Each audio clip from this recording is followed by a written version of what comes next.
Hello everybody and welcome to episode number 10 of the Let's Learn Awake guitar series. Today we will be covering every single note, every single time change, every single chord progression, and a full, detailed musical analysis of Scarred by Dream Theater.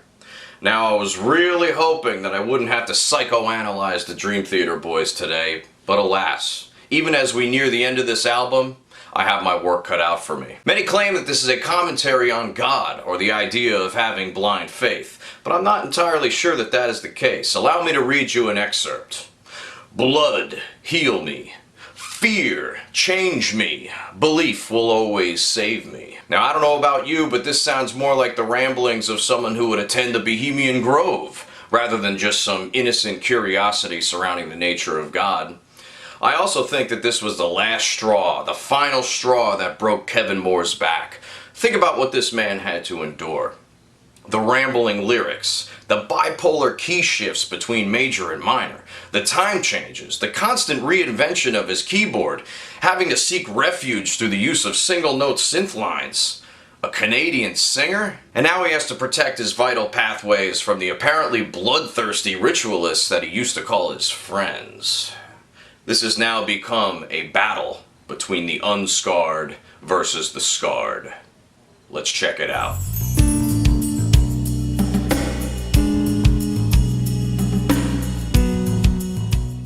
The intro to Scarred is probably most characterized by the bass groove, the tapping bass line that happens at the beginning. But that's not what starts off the song. What starts off the song is a ride cymbal groove that goes like this. That's just 1 and a 2 and a 3 and a 4 and a 1 and a 2 and a chicka-boom a chick. Sesame Street style. Super simple. After that ride cymbal goes for 2 measures, the tapping bass line enters along with the shaker. So we have a little added percussion on top as well. The bass line sounds like this.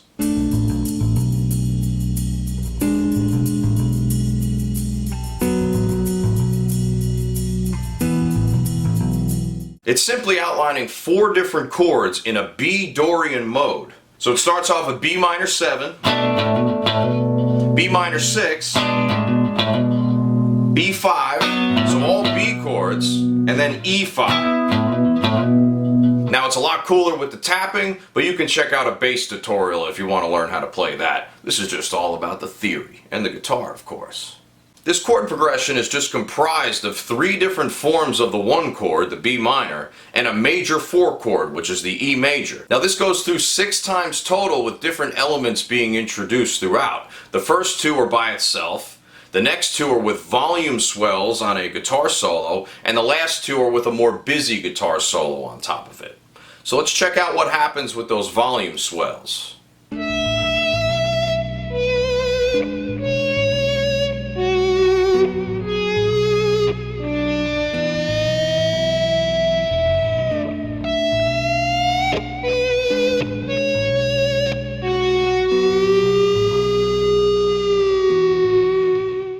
Now we're definitely within a B Dorian mode, okay, because that's what the key center denotes. However, a lot of these notes that we're swelling into appear to indicate that we are anticipating the E chord at the end. Alright, so most of these notes are following the E chord, even though most chords are B minor. This next time resembles more of a B minor, but then, of course, we hit right into the G sharp, resolving to the F sharp. Now the G sharp is the natural 6. That's the Dorian of the B minor scale, or it's the major 3rd of the E chord. So every time that G sharp hits, we're sort of coloring in the E chord instead of the B. The next section of the solo are where things get busier and bluesier. Now, we can't play this stiff or robotically like the global technocratic elite want us to. We have to play it like this.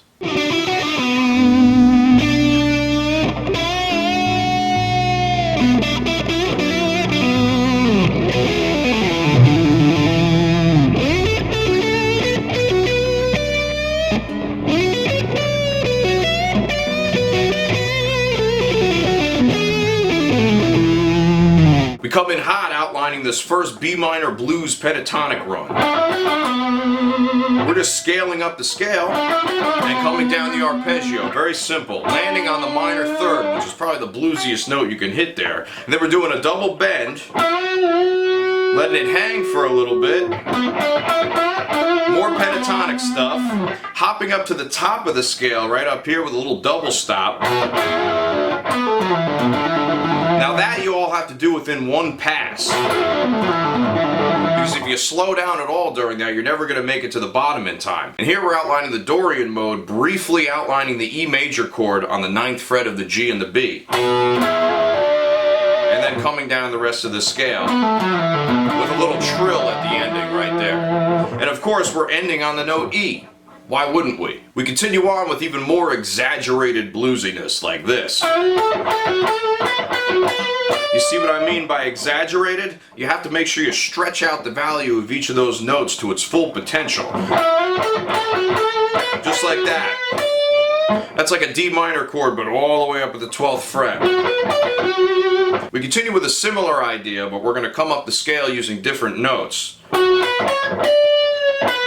See that? So we're hitting a 1, 2, 3 at the 12th and 14th fret with a half step bend. Back down to the root in the 5th, and then a nice exaggerated 12th fret bend on the high E string. That brings us up to an F sharp, and then we immediately come to here. So you're basically hinting that we might want to hit a D sharp at some point, but we never actually hit it. We do a quarter step bend on the D natural, down the arpeggio, and then eventually leading down to the root note. And then we have this very fast sequence of notes that, once again, you have to blast through these in order to play the right timing. If you don't hit that 9th fret B string on the downbeat, you're going too long. So listen to it again. That 9th fret is on the downbeat. If you don't do it, you're done. And then continuing on with some more triplet runs. Down the 9th, 7th, 9th, 7th, 6th. So we're actually resolving into an E chord, of course, why wouldn't we? This is like an E7 sus4. You have E to D, which is a 1 to flat 7, B to A, which is a 5 to 4, resolving to the major 3rd G sharp, back up to the 1, and then an octave jump. For verse 1, the bass drops the tapping shtick, but it still plays the same exact 1 to major 4 chord progression, just like this.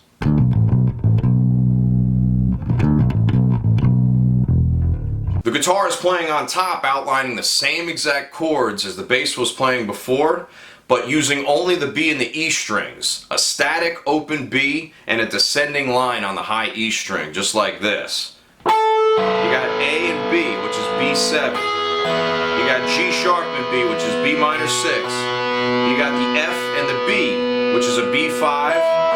And then you have an E and a B, which is an E5. So that accounts for the entire chord progression right there. Minor 1, minor 1, minor 1, major 4.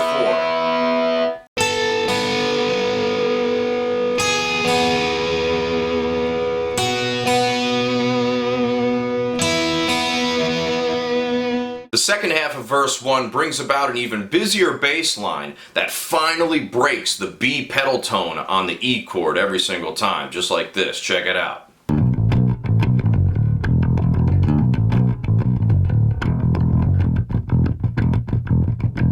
An extra synth arpeggio is also added to complement the guitar.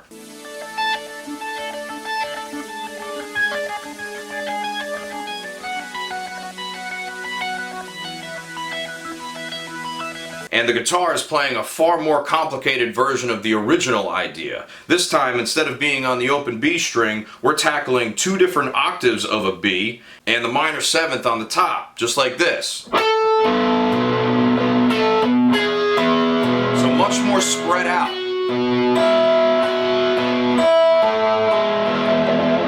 And that goes on to repeat 2 times, but it's all the same idea, right? You have the flat 7 up at the top, descending down, G sharp, the major 6th, the perfect 5th, with an 11th, anticipating the E sus4, which then resolves itself. And you have to have a little bit of whammy bar on all of those as well, just like the first part.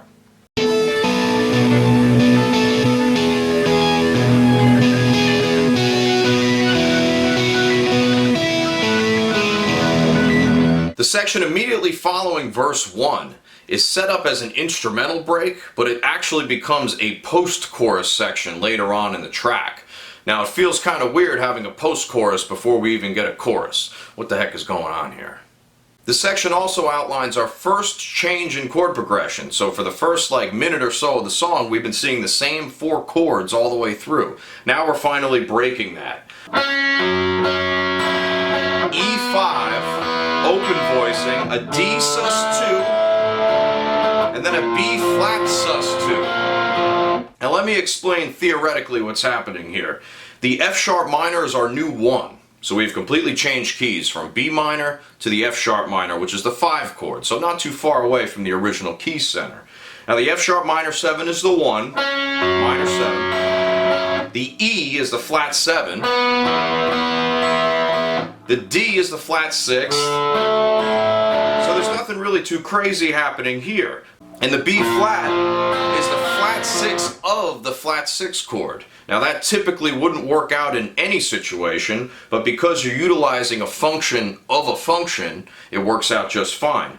There's another thing here that actually makes sense as well, is we're hitting a lot of perfect fifth intervals within these chords. On the B flat, we're hitting this power chord in the middle on the 3rd fret of the D string and the 1st fret of the B. That's an F to a C. Now if you notice, this is only 1 fret away from where we started from on the F sharp. So that's a half-step resolution back into the F sharp minor, utilizing the 5th and the 9th of the B flat chord to get back to the root and the 5th of the original chord. Pretty crazy. Works out pretty nicely. The second half utilizes the exact same chord progression with mostly the same voicings until the very end. So check this out. We have the F sharp minor 7, the E5, and then this, a D and 4 on the flat 6 chord, and a B flat 6 on the flat 6 of the flat 6. That's a lot of flat 6. That open G adds an element of consistency between the 2 chords, D add 4 and B flat 6. It also adds an element of hot cross buns to the B flat 6. Now just like always, the bass line dictates the harmonic function of everything else. Now here it doesn't really change the value of the chord, but it does have some pedal tones which add a little bit of extra tension before the chords change. So on the first 2 chords, the F sharp and the E, they're on a static F sharp. And then, so it's like an F sharp 5 on top of an F sharp to an E5 on top of an F sharp. So we're hitting the flat 7th chord on top of the 1 root note. Very cool.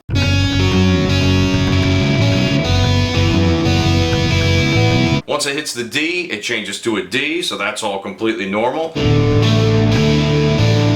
Now when it hits the B flat, it plays along with root 5th octave just like any normal person would. However, at the very end, if you listen to it, it goes up to a C. So it periodically creates a B flat on top of a C. So that's kind of crazy. So right on that B flat 6 chord, we hit a build-up that leads into a distorted F sharp riff that hinges on an E and an F sharp as the consistent notes. And it goes like this. Between the 5th, the tritone, the 4th, the major 3rd, and the flatted 2nd. So let's just play that slow real quick. We're using our pointer finger to hit the F sharp and various fingers to change between the chromatic notes moving downward. Now this is an F sharp Phrygian with the flat 2 with some chromaticism involved, okay? A little bit of Master of Puppets too. To C, to B, to A sharp G, C sharp, C, B. Now halfway through, if you didn't notice, or if you did notice, I use my middle finger instead of the pointer. That just makes it easier to hit these notes that happen later. The entire band gets to join along with that chromatic symphony descending downward, which then leads into the second riff, accompanied by a nice dirty organ.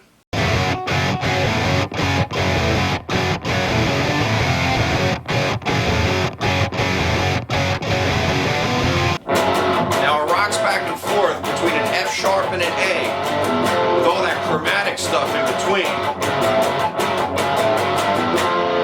Now the tricky part about this is that it sounds like it's over an E, so it's very hard to hear that this is indeed an A chord on top of an E. The bass is playing an E on the bottom, but the guitar is playing an A on the top, and the keyboards are also playing an A, which makes it kind of hard to hear what's actually happening. F sharp to A, F sharp to A, F sharp to A to G to F.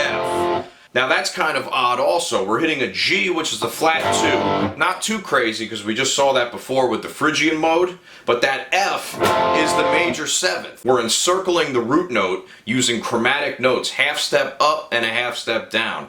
Now anytime you see this, we're basically getting rid of any kind of theoretical notions here. We're just looking for straight chug, straight power chord dissonance, a little bit of Megadeth influence as well. The second ending is G, F, B flat, which adds a tritone away from an E, but a major 3rd away from the F sharp, so hearkening back to that earlier riff we just played. That all functions as a setup to a series of verse riffs that are just all over F sharp, so there is a ton of this new F sharp key center happening here. This verse also takes us into our first set of time changes that occur. Check out where the extra beats are. 1 and 3 and 1, and 3 and 1, and 3 and 4, 1 and 3 and 1, and 3 and 1, and 3 and 4, 5. So we have an extra beat on that 4-4 measure at the first half, and 2 extra beats at the 5-4 for the second half, so some rhythmic variation. Now for this first part, Portnoy's just playing along with it, very straightforward. I never bad my emotion, my passion always strong. I must also mention that there's a very bright organ patch that enters with Kevin Moore's mastery of chromaticism on top. Check this out.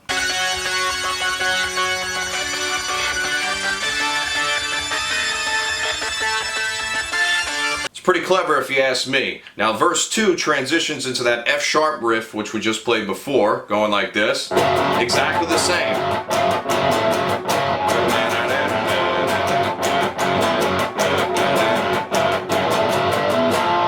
And verse 3 comes in with the exact same rhythm, with the F sharp moving like this. The exact same part in the guitar, but Mike Portnoy is playing more of a straight 4-4 drum groove with the bass and the snare alternating each time, which creates a very nice, almost like an imbalance, but it balances out at the end of the day. Can't let them break me again. Your venom's not family here. And the only time it feels like it's weird is at the very end, because the 5-4 now feels like it's only 1 extra beat, because when you play that pattern, it lines up for the entire time except for the ending. The section immediately following verse 3 is what I'm going to call chorus A1. Now A1 is just a classification, people. Don't start making jokes about steak sauce or I'm going to leave. Chorus A1 consists of a pretty dense arrangement considering how early we are into the song. It consists of a slightly distorted guitar and a 12-string acoustic playing the same arpeggios, a single note synth line, of course, and some tubular bells. That's something we haven't heard yet. So check this out. Check out the full arrangement and then we'll break it down right after. What if the rest of the world was hopelessly blinded by fear? So let's break down the guitar part. The timing of this can be seen as being in 3 or 6, depending on how you want to count it. So just like this, with a B, with an open B string, an A on the bottom, F sharp, and added 11th. So you have the F sharp bar chord, but without the bar. And then we have the open B string acting as a sus4 that immediately resolves and rings out the major third, creating a minor second dissonance like this, which we've heard in plenty of Dream Theater's previous songs as well. We immediately go up a half step to a G add 9. This is the flat 6 chord. And then release to the G. Come down to an F 6-9. So we got a 69 in this song as well. It's really getting crazy, completely out of hand. No wonder Kevin Moore left the band. That was a really good poem. So we have that G add 9 going to an F 6-9. Now this could also be seen as a G with an F on the bottom of it. So that's a flatted 7th chord, or a flatted 7th in 3rd inversion when you have the 7th as the bass note. And then we hit into an E chord, which is basically just an octave up 1, 2, and 3, which is Mary Had a Little Lamb. That's E major as well. So we could see this as a B 1, 4, 5, just with some kind of extra stuff going on with the G and the F, encircling that F sharp once again, just like the riff prior. The second half is a little bit different. We have the B, the open, A, F sharp, then G, A add 4, G over B, C, D, with those open D and G strings ringing throughout. Let me play that one more time. G, A, B, D. And that immediately resolves into F sharp once again for the chromatic riff, this one.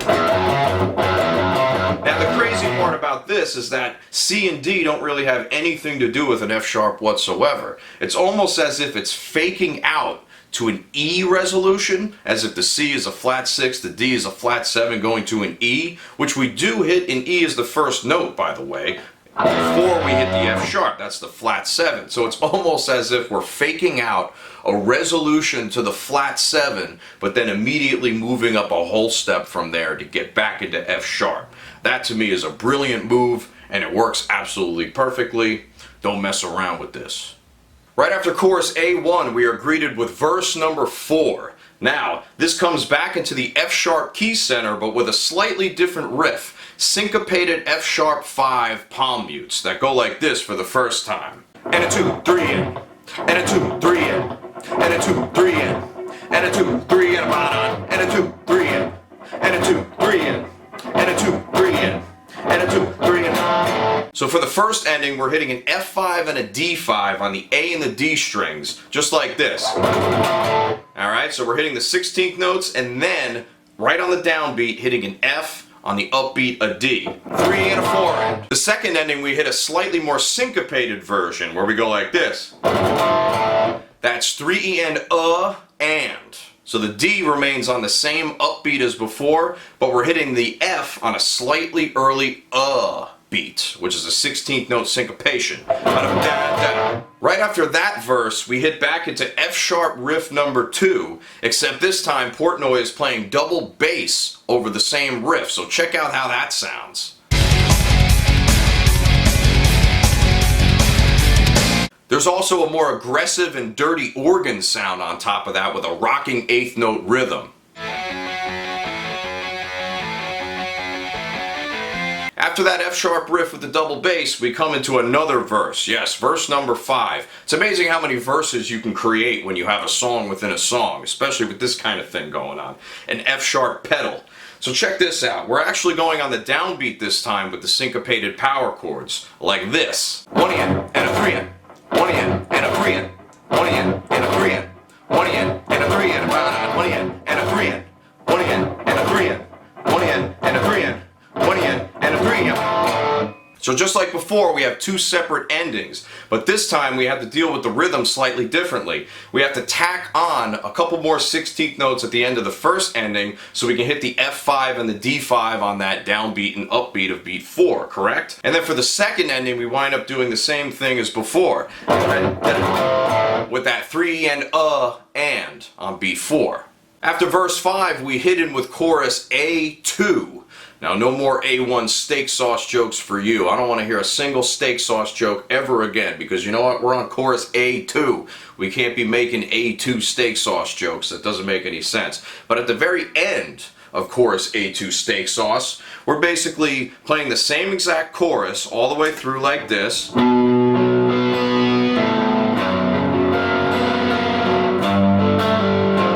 the 6/9. Except on that E chord, we're ascending slightly. We're ascending one more half step instead of coming back down to the root, so.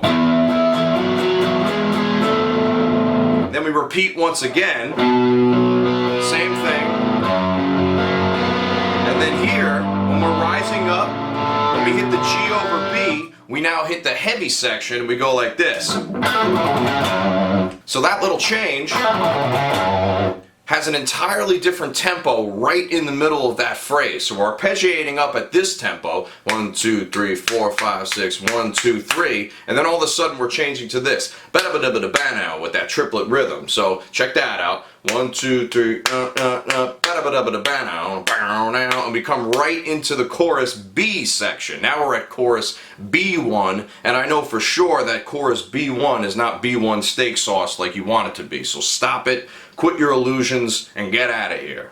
We're basically rocking between the flat 7 and the 1 of each chord. So we're keeping that B pedal tone right at the bottom, and just like before, resolving it at the E, like this. You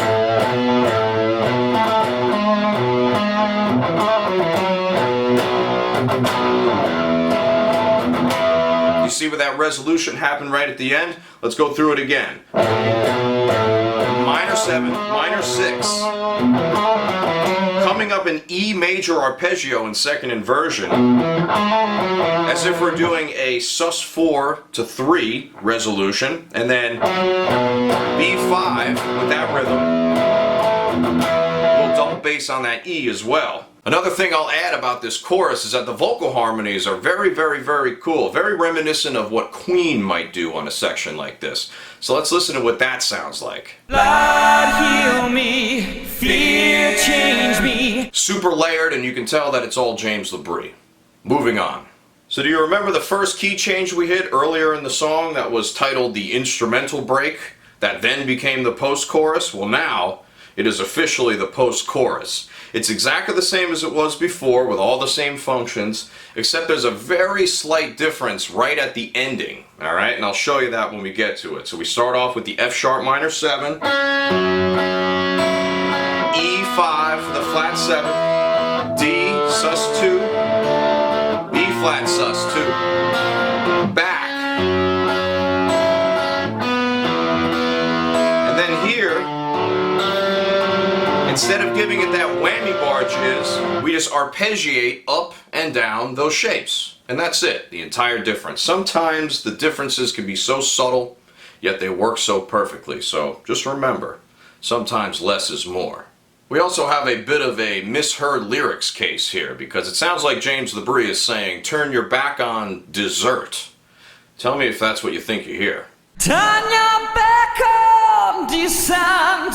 Turn your back on that creme brulee. Get away from that French toast. You don't need the sweet stuff. It's bad for you. Now, I was torn between calling this section verse 6 or the bridge section. Now, I decided to call it the bridge section because I figured, hey, we have way too many verses. 6 verses is way too many. 5 is enough. We can stop right there.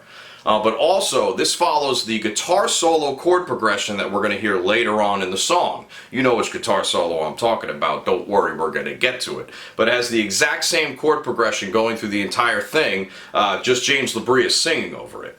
So the guitar part really doesn't lend us any kind of clues as to what the chords actually are, but the bass line does, okay? And I'm going to tell you what the chords are just right out of the gate. We start off with a B minor to D, then G, and then E minor. So a very simplistic chord progression, 1, flat 3, flat 6, and 4. That moves through 6 times with various guitar changes and dynamic shifts. And then we hit this part of the chord progression, which would be F sharp to G, scaling up A, the flat 7, to B, the 1, then a C, which is the flat 2, the D, which is the flat 7, and then E. The C I don't think is a flat 2. A flat 2 is usually a Neapolitan chord, which would go back into B minor, but instead of going back to B minor, we're actually ascending up to E. So I believe our key center is implied as being E, which would make the C chord flat 6, the D chord flat 7, and then the E chord your 1. The first part of this bridge section are a series of guitar chords held out in whole notes. Now they are the same glassy quality chords that we're used to from the Images and Words album and from this album, so check them out. The first chord is a B minor 11 starting at the 9th fret of the D string, so it's 9, 7, open, open, just like this. And that's on top of a B, so we know that that's a B minor chord. Now the next chord is a D, and we play this shape on top. That's the 7th fret of the D and the G, and the 5th fret of the B and the E. And that's a D sus 2, just like that. Then we hold out another B-type shape, just like that. And it's at the 9th, the 11th, open and open right there. and that's B, F sharp. So that's a B5 with another B and E on top. So another 11th idea, except we're on top of a D. So you know what that means. That turns this into a D69. That's right, another 69. No wonder Kevin Moore left the band. You know, I missed a whammy bar right there too, so Kevin Moore doesn't like me for that either. And the final chord is the same exact shape that was done with the D chord, except we're moving it to the 9th fret, 9, 9, 7, 7. Just like that. And that's on top of the E, so now that's an E sus2. Makes perfect sense. Now that we have a little more context as to what the chords are, the guitar part's going to be a little bit easier to figure out because the guitar is just repeating this riff over and over and over again in different formations, but it remains relatively the same and in the same spot too.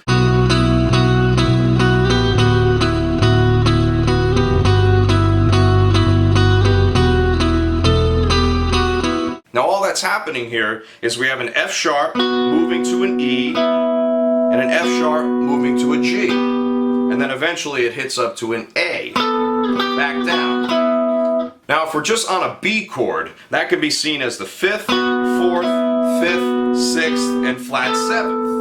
So since we move through different chords of the progression, each of those notes is going to change its harmonic function on top of the chord. So basically what's happening is we have this F sharp, which is the major third of a D. The E is a 2, then back to 3, 4. Beautiful, right? And the A would just be the perfect 5th.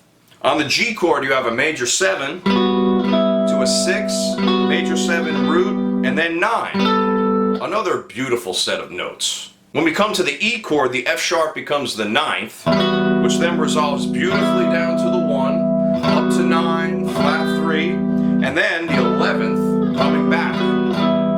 So just like with a lot of other songs, playing the same notes on top of a changing chord progression makes the harmonic value shift a little bit with those single notes. Keeps a little more interest, and it keeps the song moving, keeps it interesting. That's the most important part.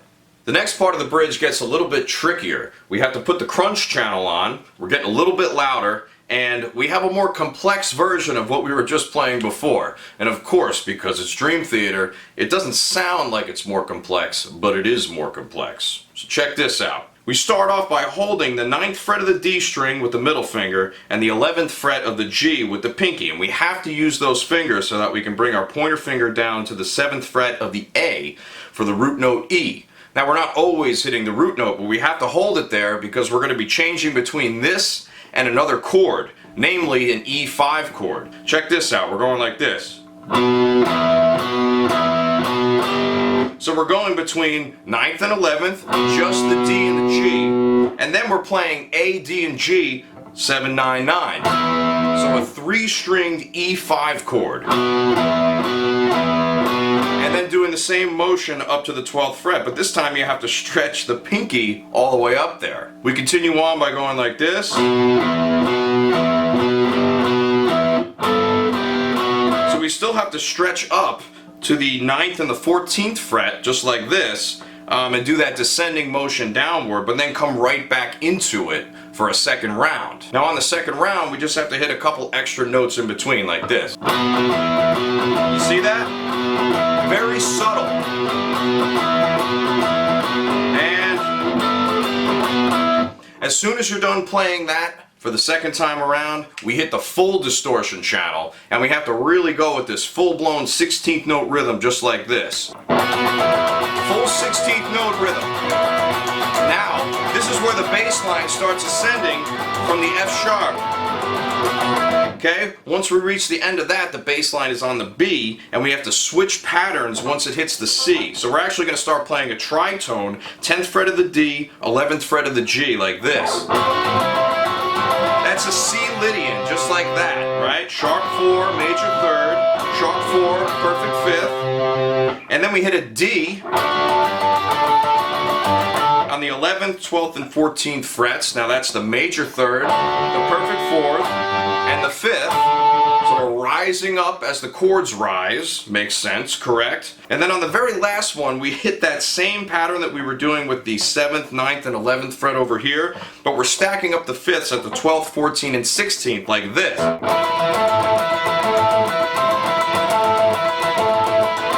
create this feeling that we're going between an E5 and an A5, or E to A minor for that last part. A very, very, very tense interval, because we have the flat 6 on the top of an E, which we know as being one of the most tense and emotional intervals of all time.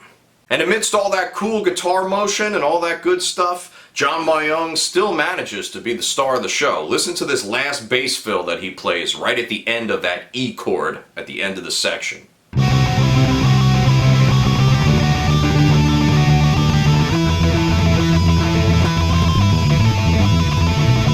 That's pretty monstrous. You'll never hear the song the same ever again after you heard that. Coming out of that crazy bass fill, we hit back into chorus B, number 2, and then post-chorus number 2 as well. Exactly the same stuff, no changes there. Following that chorus and post-chorus comes an extremely wacky shift. This is a true DT style section, a heavy instrumental section with a lot of shifts, a lot of time changes, even though it's not, with an E5 Chug hemiola, and I'll explain what that means. The part stays on this E5 power chord that goes through a series of 4 measures of 4/4, but it sounds like this.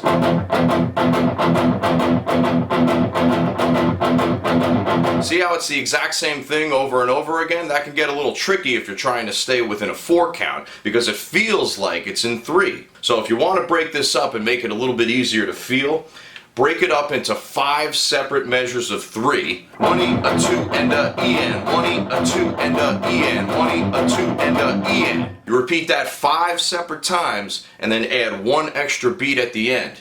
3 times 5 is 15, plus 1 is 16, and that's 4 full measures of 4/4, playing that same rhythm over and over again.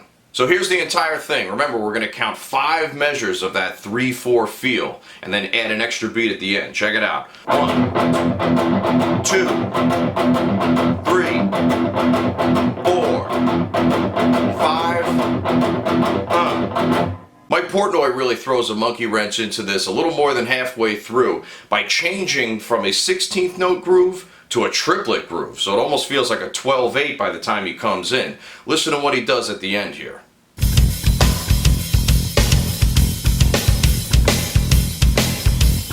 Now this next section adds a lead on top of that E chug. So everything is on top of an E, but we're using various modes within that key center. Here's the first half played slow.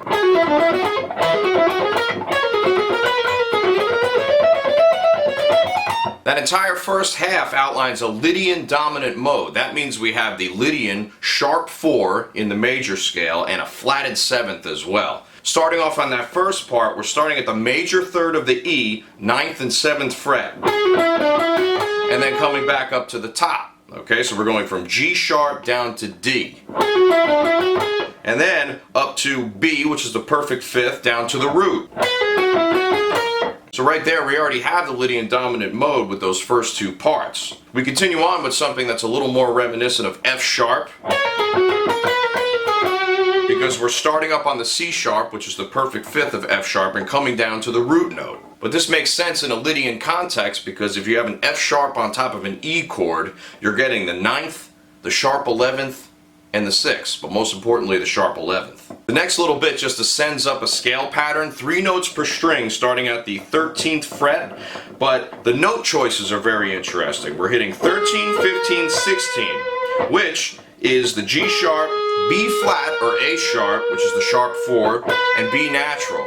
3, sharp 4, 5. That's the Lydian mode. Immediately following that, we go up the 14th, 15th, and 17th. That gives us the major 6th, the flat 7th, and the root. And then the next pattern, we come up, come back down, 14, 16, 18. Alright, this almost sounds like a whole tone scale, but it's not. It's still the Lydian mode. F sharp, G sharp, A sharp. That gives us the 9, the major 3rd, and the sharp 4. Perfect for a Lydian mode. The patterns we're using here continue to utilize the Lydian mode. We're starting over on a G sharp and coming down to the flatted 7th, just like the first shape we had, but it's up the octave this time. And then we move up to B, G sharp, coming down the E pattern. and then once again landing on the sharp 4 at the end. Then we come to the F sharp. Then we do this little sus4 pattern. And right after that, we come down a whole tone pattern, right? Because we have our A sharp going to E, so that's a tritone away. G sharp going to D, that's also a tritone away. And F sharp going to C. That's the first time we've seen the C so far, but it only happens at the very end. So we're actually doing a whole tone right at the end of this to get to the next part. That guitar line goes on to repeat twice, exactly the same as it was the time we just went over it, except this time the E Chug guitar drops out. John Mayung's a little more busy with the bass line, and Portnoy is also following suit. And Kevin Moore on the synthesizer is harmonizing instead of with octaves, now harmonizing with thirds and other various intervals that follow along with that lead guitar.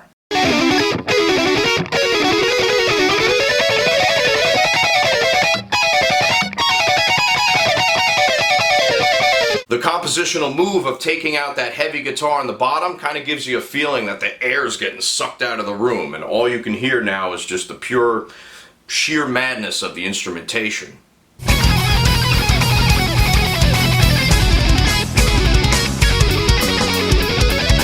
We come right out of that lead section with another transition lick. This time the entire band is playing this in unison. Anytime you have the chance to pull off, do it. From the 12th to the 11th, you pull off, then slide, slide, and then pull off, slide, down to the last note. Now this outlines an F sharp sus4 arpeggio, which then resolves to a B major. So we can see this as F sharp 7 to B major with all the notes separated. A very Rush-inspired lick once again. We can split those two time signatures into 5 plus 2, which will get 7. 1, 2, 3, 4, 5, 1, 2. And then the 4, 4 into 5 plus 3. 1, 2, 3, 4, 5, 1, 2, 3. And that'll get you through the entire thing. 1, 2, 3, 4, 5, 1, 2, 1, 2, 3, 4, 5, 1, 2, 3. After that very abrupt transition, we come back into the E Chug, but this time it's not a chug. We're free, we're open, we're out of jail. And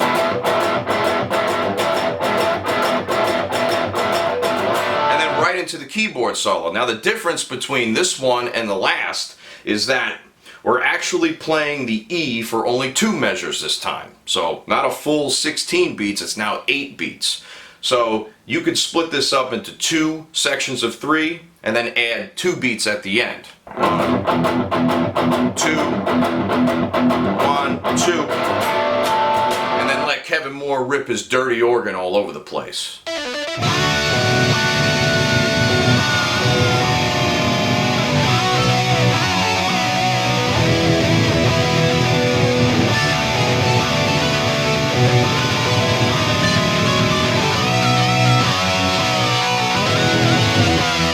We're basically back at the introduction chord sequence with the B minor 7, the B6, coming to the B5, and then the E5, right? With the resolution on the major 4. Check it out. Start off with the 7th fret, B minor 7. Hold that B on the bottom.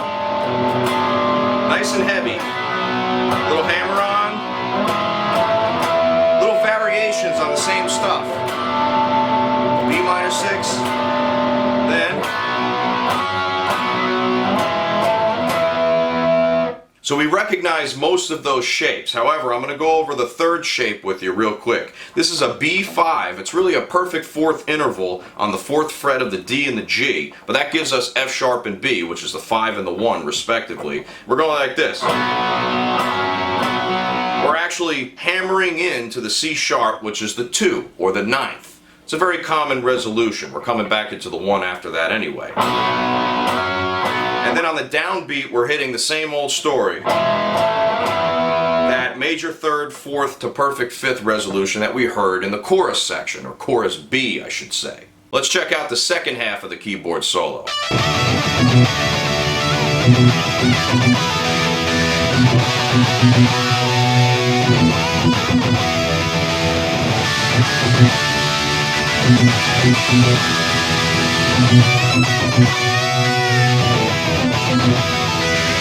The The rhythm guitar just gets a little more busy, and we're outlining the same chord idea with different voicings. Now check this out. We're starting here, 7, 7, 7, 7, a lot of lucky 7s here. Right, so we have a D major scale shape on top with a B on the bottom. That's a B minor 7. A ping pong style rhythm coming out of that. Then we hit the 9th fret, and we still keep our pointer down at the 7th fret, so a B is still in the bass. Having an E chord on top of a B sort of creates the same idea as that major 6th, or the minor 6th chord in this case, because you have the G sharp in there. So, G sharp on top.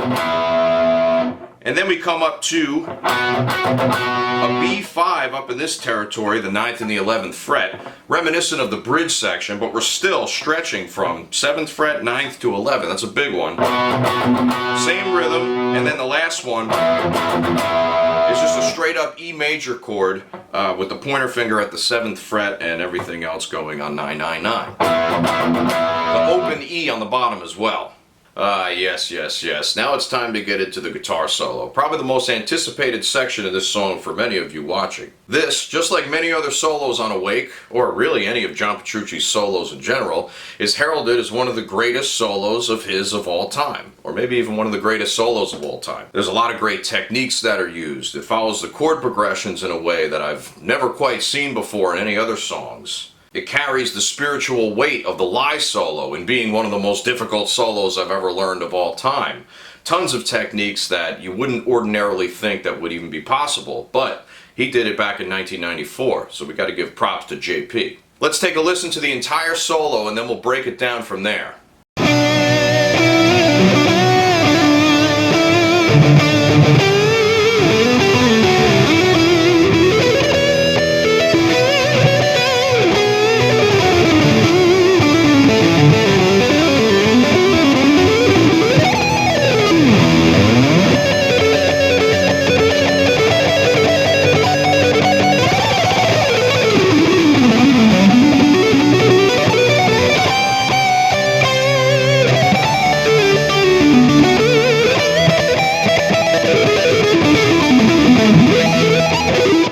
The chords underneath the solo follow a condensed version of what we saw during the bridge section. It hits the B, or B minor, to D, then G, and the E chord 2 times before then hitting the ascending F sharp to G, A, and B, C, D, E.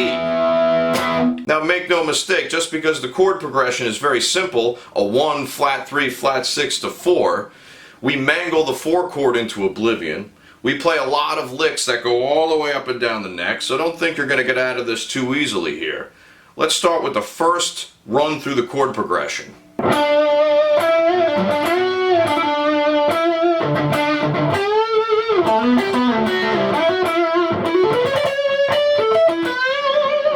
We start off at the 7th fret of the G on the minor 3rd of the B chord. We bend the 9th fret, a full step, do a pull off back into the 7th, come to the 9th of the A, which is kind of a weird jump. Usually you go like this, but instead we're going. Of course, John Petrucci has to be different here. We then keep fiddling around with the 7th and the 9th fret. This is all just B minor pentatonic, by the way. But here we're on the D chord, and we hit the open D string to indicate that. So we're using the 1 to pivot between 1 and 2. As soon as the G chord hits, we're bending the 8th fret of the B string, which creates the note A. That's the 9th. So that's a hard 9 right at the beginning there. Next we use these double stop slidey shapes, and I say double stop because usually you'd play these at the same time, right? But here we're separating all the notes. We're sliding 9 to 8, D, B, okay, using your ring and your middle, sliding down 7, and then sliding down to the 5th. Then immediately you have to take your pointer finger and slide up to the 9th fret of the G for that little 9th to 11th back to 9th resolution, which happens right on the E chord, by the way. And before we're done playing the E chord, we come up to this B minor pentatonic-ish, but with a half step, 14, 16, 14, 15. Now what's interesting about that is we outline the C sharp on top of the E. That's the natural 6, so that's a Dorian sound. And that nice little octave jump at the end to give it some space. And then we come into the second run through of the chord progression with all of these licks.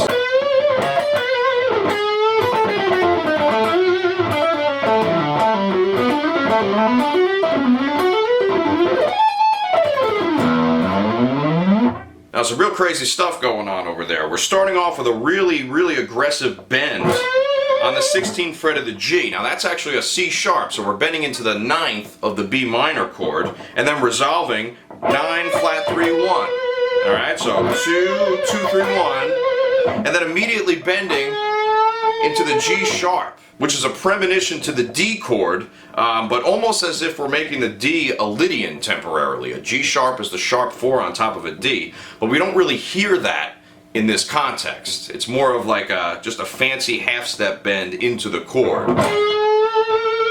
We come up higher to the 7th fret of the high E string, and then come down. It's almost a chromatic run, but not quite, because we have whole steps in there as well. But we're going 7, 10, 9, 8, 7, 10, 9, 8, 7, and then skipping down to the 7th fret of the D string. We're really just coming down a jazzy version of the B minor blues scale, except we're on the D major chord, so some of the color tones are a little different. We're starting on the major 6, coming down to 5, and then chromatically moving down to the root note, to the 5th, and then bending into the major 3rd. Now, before we have a chance to get off the D chord, we're doing this. This almost reminds me of the A Lydian mode from Lifting Shadows Off a Dream. Because we're coming into the C sharp, 7, 9, 7, 6. There's the C sharp, which is really the major 7th of the D chord, down. It's almost if we're doing an A7 with a sus4, but it's on top of a D chord. Kind of strange, but cool. The next bit of the solo is probably one of the more challenging parts. You want to be able to get up it like this. You got a G major 7 to an A7. So you want to be able to do all that, then slide immediately into the B minor 7 to C sharp half diminished, D major, using all these fingers too, using the pointer, middle, pointer, pinky the entire time. And then the very last part, you're sort of going through a B minor 7-ish arpeggio. 14, 16, 14, 16, 15, 14. And then a nice flutter on that resolution there, 17th to 16th fret. Now that's an A to a G sharp. This means we're taking the 4 chord and making it major. E major. And then we come down the scale, just like that, but we skip down. We do a sus4 to 3 resolution at the 14th and 13th fret, come down to the root, and then that's the finale of the whole thing. Now that little slide leads us into the ascending part of the chord progression where we come in with all this stuff.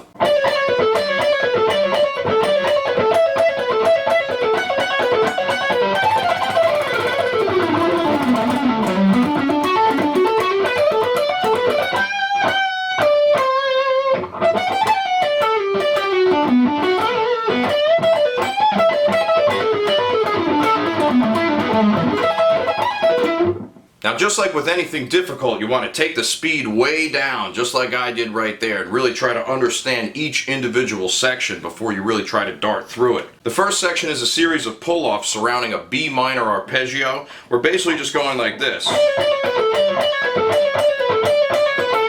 From 15, 14, 16, 14, all pull-offs there. Do the same thing from 17, 14, 16, 14. And then we stretch out to the 19th fret. This actually happens over the F sharp chord, but it's all in B minor basically. Next is quite possibly one of the most difficult parts of the solo. There's a lot of most difficult parts to this solo. It's all 32nd notes rolling down the B minor scale in various positions. We're starting up here at the 20th fret of the B string and going down like this. Okay? And then 19th fret to 20th. Down to the 17th. So you're eventually going to wind up from the 20th fret to the 17th in one breath.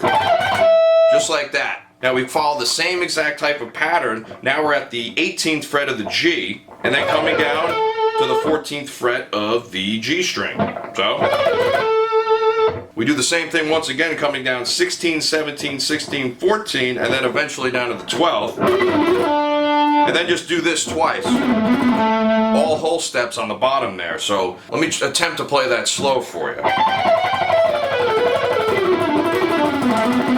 It's almost impossible to play it slow. Now the 30-second notes don't stop there. We have to actually do a series of major 7th and minor 7th arpeggios to get through this next part. Basically uses every consonant 7th chord arpeggio in the book. We're starting at the 14th fret range of the low E string and moving all the way up until we hit the 20th fret of the B string. So that's a lot of range to cover with such a short amount of time. So very fast too. Let's talk about the patterns themselves for a little bit. We're doing a G major 7 pattern like this. 14, 15, 14, 17. Immediately going to a D major 7 pattern. Just like that. Which then comes into a higher octave G major 7 pattern. And then a B minor 7 pattern. So if you want to see this all as an extension of B minor, we can see it as a 1, flat 3, 5, a flat 7th, a 9th, and a flatted 13th. So basically everything except for the 11th, so that's pretty odd. Now the picking on this you can do in a couple different ways. You can either ramp through it with all alternate picking, or you can use sort of more of an economy picking approach with some hammer-ons in the middle. So I like to do it like this. Hammer, pick, pick, hammer, hammer. That'll let you get that same articulation out. And then I like to pick all 4 of these notes and then do the same thing for the second half as well. Until eventually you reach the peak of the entire lick, which slows down a little bit into the next part. Now the next part's a little more melodic. So here we're on the C chord outlining a C Lydian, right? So we're on the perfect 5th up here, 20th fret, bending a half step into the sharp 4, then coming down 9th to the root. Once again, very Rush inspired. We continue up into the D chord with this sus4 resolution. Now it's almost as if you're sweep picking 2 strings on this part. And that's the only way you're going to get through it fast enough. You're going to go down, down, up, down. So then immediately after that last downstroke, you're going to pull from the 17th, 15th into the 14th. Into the root, right down there, and then we're faking out on this B minor 7th arpeggio, landing on the A right at the end. So after we outline the sus4, we come into what appears to be an E minor blues lick.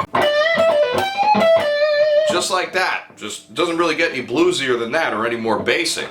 However, it does change immediately following that, where we're going into an E7 with a sus4 with a series of hammer-ons and pull-offs. Very fluttery, just like some of the other licks we saw before. So check this first one out.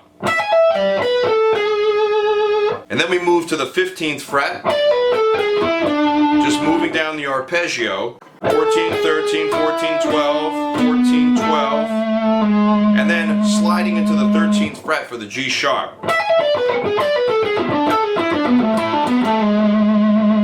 And this whole thing ends off with a massive E major sweep pick arpeggio, 6 strings. We're starting as if we're playing an E bar chord at the 12th fret, but we're separating all the notes like this. So when you do a sweep pick, you want to roll up, just like this. Almost as if you're muting it as you go up. So roll all the way up. And move each finger out of the way as you hit the previous note. Just like that, and it'll come out nice and clean. And then we're going to pull off and hammer from the 16th fret. Check this out. And then immediately after you're done with that, take your pinky. You're going to slide from the 16th to the 19th fret into this position. Now you really have to know your arpeggios for this one. These are both just E major arpeggios at different spots. Check it out. Which is exactly the same as...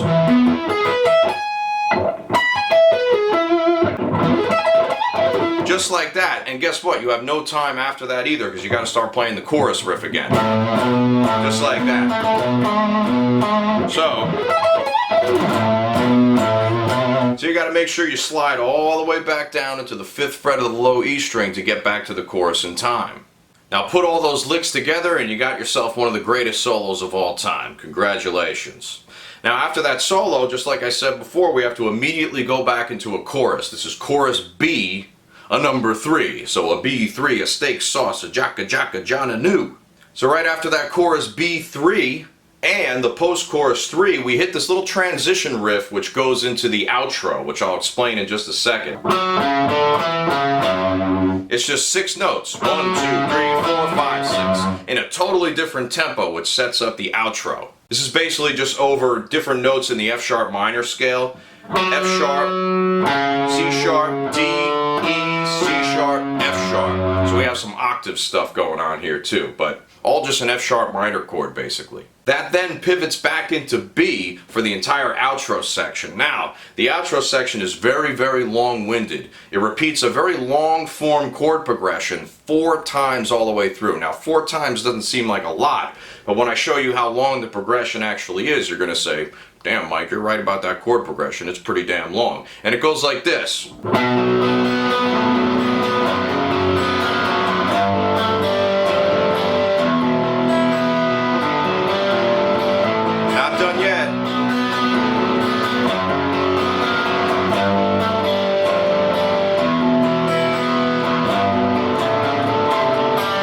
Now we're done. The whole form of this section goes through 4 measures of 4/4, a measure of 5, repeated twice. Okay, so it's really 8 total measures of 4/4, and then 2 measures of 5/4 that make up the entire thing. Now the measure of 5/4 at the end just caps it off a little bit, adding an extra beat. We're starting off with B, very similar to the first shape we saw in the earlier chorus. It's actually the exact same thing, where he played it with the 12 string. Then A. We have 5 notes on the first chord, 3, 4, 5, 4 notes here. Then we go right into F sharp. Make sure you're arpeggiating that properly. You want the proper string skips. E, A, D, B, G, D, low E, which then leads into the G. A little hesitation to the F69, and then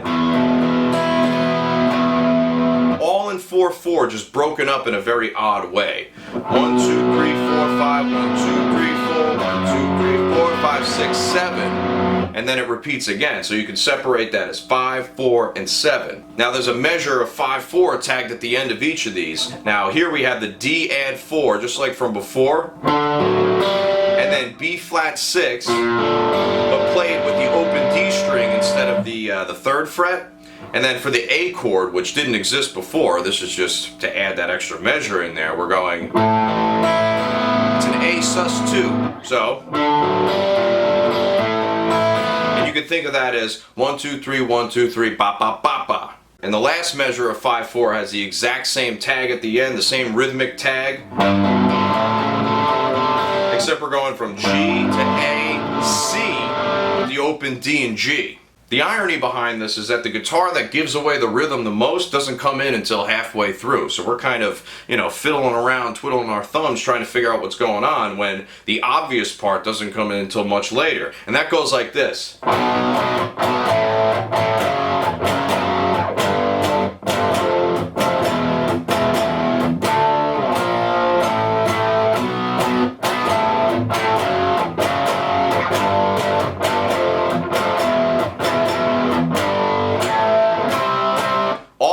Chords, very obvious rhythm moving to the exact same chord progression. The only other thing that can be said about this outro is the dynamic quality of the whole thing. The first 2 times start off with the ride cymbal being syncopated and a little more ride added the second time, but everything is just arpeggiated, right? So there's no heavy guitar. On the 3rd time, the heavy guitar comes in, the drums get a little louder and more rock and roll on the open hi-hat. But it's not until the 4th time where things really start to open up here. Mike Portnoy begins playing a double kick pattern all the way through into the fade out.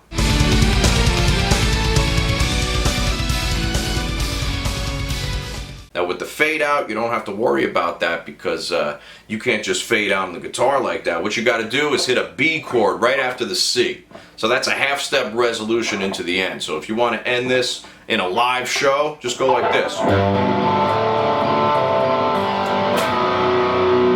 See how that sounds final? Just like that's the final part of this entire tutorial. Congratulations everybody. We made it through one of the hardest songs on this entire album, so give yourselves a pat on the back. I want to thank everybody for watching, for coming along on this journey. These are incredibly difficult songs, very labor intensive. It takes a lot of time to put this stuff together, so thank you for watching, and thank everybody who's supported the channel so far. Keep on supporting, otherwise I can't keep doing this. If you'd like to further support the channel, go to www.subscribestar.com/RomanOva Music and you can make a monthly donation, or you can just go to my tip jar. I have a link down in the description. There's links all over the place. You can just check it out. You can go to my website, check out my original songs, my original music. You could book lessons through there and do whatever you got to do. But just remember, we got to keep playing the music. Don't stop with that. It's hard to believe that we only have one track left to do on this album, so this is a very bittersweet moment for myself and probably for you as well. It had to come to an end at some point, but Let's Learn Awake. If you came this far, I don't know how you did it. This is a lot. This is like 10 hours of material here just for you to digest, and that's just to get a basic footing into this. Imagine practicing all this stuff and getting it all down. Crazy. You guys are crazy, but guess what? I love you. See you next time.